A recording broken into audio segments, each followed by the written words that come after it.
Possamos nos alegrar e nos regozijar no Senhor. E agradecemos, eu quero agradecer a Deus, primeiramente, essa oportunidade por estar aqui. E quero agradecer também a irmã Celina, a irmã Eliane, pelo carinho, pela amizade, pela carona, que Deus possa recompensá-los. Amém? Irmãos, nós vamos falar hoje um pouquinho sobre Éfeso, a igreja do amor esquecido. Primeiro, vamos tentar entender algumas coisas. Éfeso era uma cidade que ficava na Ásia Menor e eles usam aqui o termo seguinte, encruzilhada do mundo. Por quê? Porque era de Éfeso que saía navios com mercadorias para o resto do mundo. Saía e entrava.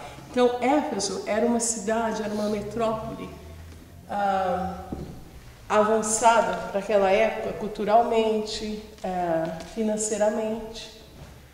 E Éfeso também era uma cidade que não precisava ficar dando satisfação para Roma. Eles tinham como se fosse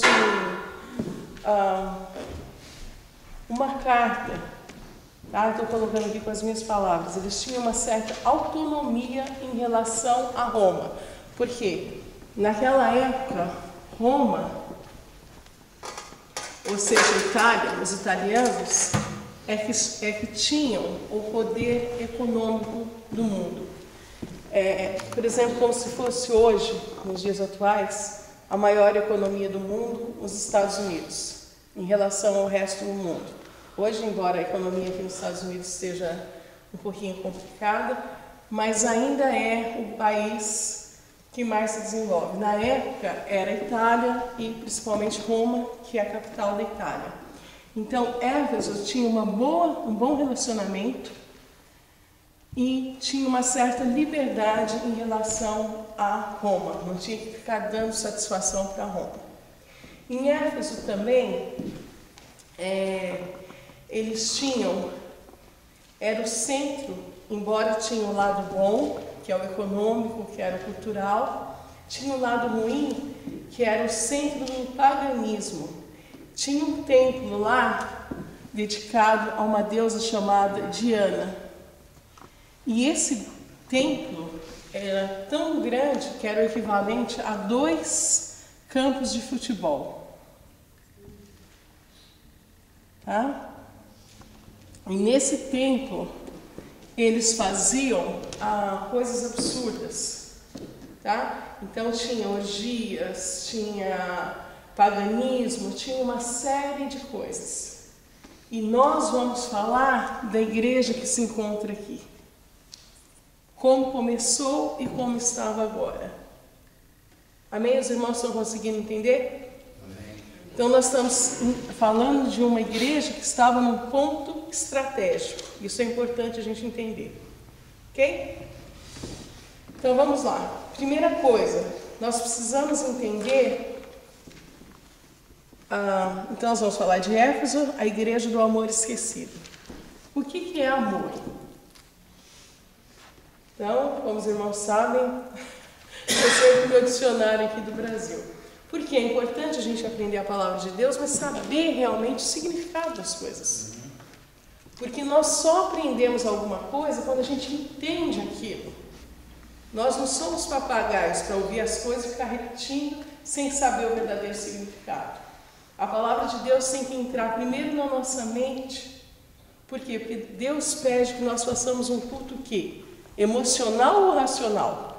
Racional. Racional. Não adianta eu vir à igreja e ficar pulando aqui 2 horas, sair da igreja, o que foi falado hoje? Não sei.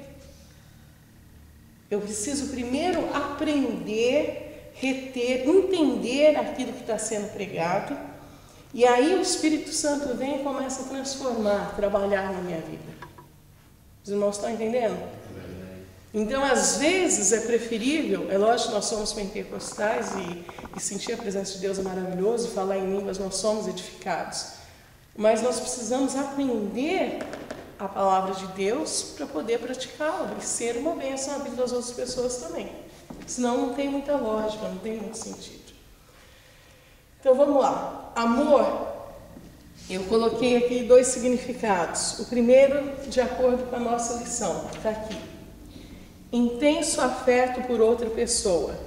Em relação a Deus, devoção, dedicação.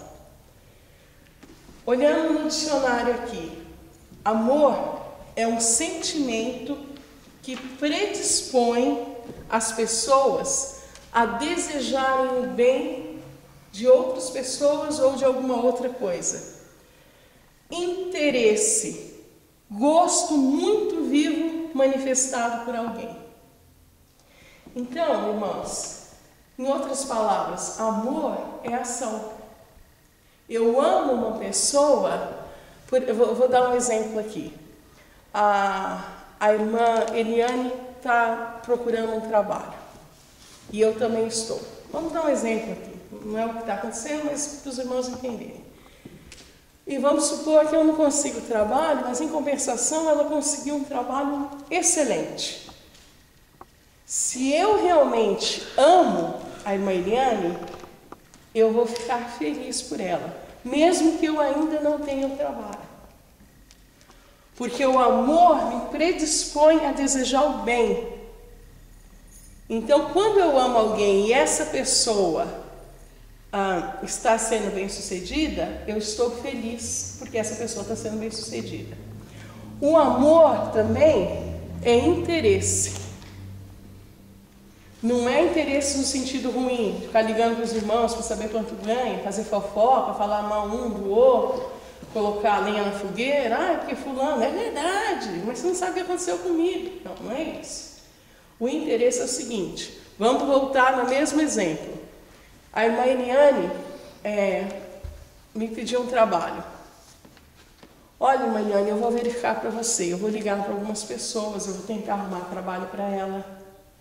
Olha, irmã Eliane, eu não estou sabendo de nada, mas vamos essa semana fazer uma campanha de jejum e oração e pedir para Deus abençoar e abrir as portas do céu? Isso é interesse. Ou seja, o problema dela me incomoda se eu a amo de verdade. Agora, se eu não amo de verdade, oi, irmã, que Deus te abençoe, amém. Eu estou bem, tenho lá, estou ganhando bem na semana. Está tudo bem? Deus te abençoe. Jesus abençoe ela lá. Vai falar por falar. Agora, se eu amo, o problema dela tem que me incomodar. E nós vamos ver isso daqui mais para frente. Os irmãos estão entendendo? Amém. O que é realmente o amor? O amor que não incomoda não é amor. É gostar. Ok? A introdução agora. A igreja de Éfeso era a igreja mais obreira, mais dinâmica e com um preparo teológico mais sólido daquela época na Ásia. Era uma igreja também que se destacava pelo seu testemunho. Ela tinha um testemunho bom, que é essencial, é fundamental para uma pessoa que serve a Deus, tem que ter um testemunho bom. Não adianta eu vir aqui pregar, falar, usar um português correto, se eu não pago as pessoas, né? Se eu não dou um bom exemplo lá fora. Então, o testemunho é fundamental. E trabalhavam muito para o reino de Deus. Então, nós estamos vendo aqui algumas qualidades. Em primeiro lugar, e eu acho essencial, era uma igreja que tinha ensino da palavra de Deus. E o ensino que eles tinham era um ensino sólido. Segundo lugar, eles trabalhavam para a expansão, eles pregavam o evangelho. Terceiro lugar, era uma igreja que tinha um bom testemunho. Tá? No ponto 1, nós vamos ver o seguinte, que a igreja era uma igreja singular, ou seja, era uma igreja única. Sabe por quê? Éfeso, como eu já expliquei para os irmãos, era a mais notável metrópole, ou seja, cidade da Ásia Menor. E o evangelho chegou em Éfeso na segunda viagem missionária do apóstolo Paulo. Mas foi na terceira viagem missionária do apóstolo Paulo que realmente o Evangelho fortificou em Éfeso. E aí houve o quê? Batismo com o Espírito Santo, curas divinas, milagres. Houve um avivamento naquela igreja. Tá? A solidez doutrinária de Éfeso. Éfeso é uma cidade, e os irmãos, os efésios, tiveram o privilégio de ter como pastor o apóstolo Paulo, ensinando a palavra de Deus por 3 anos. É um grande privilégio, não é? Eu sou ser ensinado pelo apóstolo Paulo, o maior apóstolo, por 3 anos. E além disso, a Bíblia diz que ele foi treinado ou ensinado aos pés de Gamaliel, um dos homens mais cultos da época, né? O apóstolo Paulo era um apóstolo completo, né? Porque ele conhecia profundamente, nós já estudamos sobre a vida dele, ele conhecia profundamente o Velho Testamento.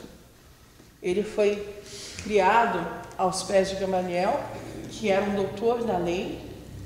Ele era fariseu, ele falava vários idiomas, ele tinha cidadania romana, ou seja, ele tinha livre acesso para ir em qualquer lugar do mundo. Ele falava o italiano, o romano na época. Então ele era um homem muito privilegiado. O que faltava na vida dele era o principal, que era Jesus. Ele tinha o conhecimento. Quando ele encontrou Jesus, ele se completou, porque aí ele teve a graça de Deus. Ele conheceu o sobrenatural de Deus. Aleluia. Então isso que é maravilhoso, né? Em relação ao apóstolo Paulo. Uma igreja de ministros excelentes. Além de Paulo, a igreja de Éfeso também foi pastoreada por Timóteo e Tíquico.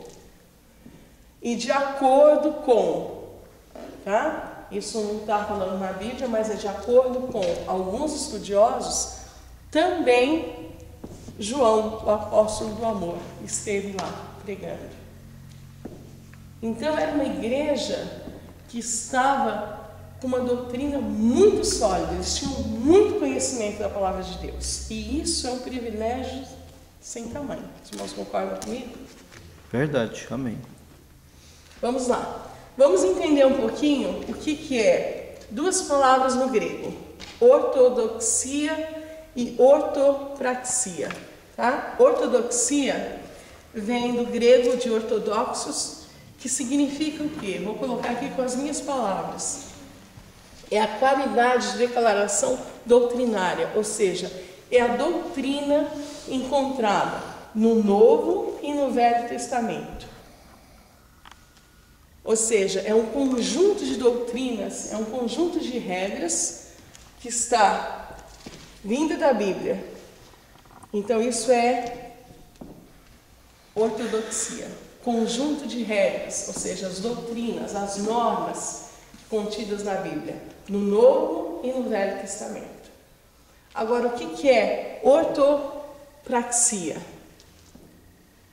É o exercício prático, depois de uma profunda reflexão, ou seja, eu aprendi as normas, as doutrinas da Bíblia. Quando eu estou aprendendo as normas, as doutrinas da Bíblia, eu estou estudando o quê? Ortodoxia. O que Jesus me disse que eu devo fazer? Então, eu estou estudando o Novo, o Velho Testamento, eu estou praticando ortodoxia. Depois de refletir, de pensar naquilo que eu estudei, quando eu coloco em prática aquelas regras que eu estudei aqui na ortodoxia, eu estou fazendo o quê? Ortopraxia. Por exemplo, Colocar em prática aquilo que eu fiz ensinado por Jesus. Pode falar. Por exemplo, ontem comigo faltou ortopraxia. Exatamente.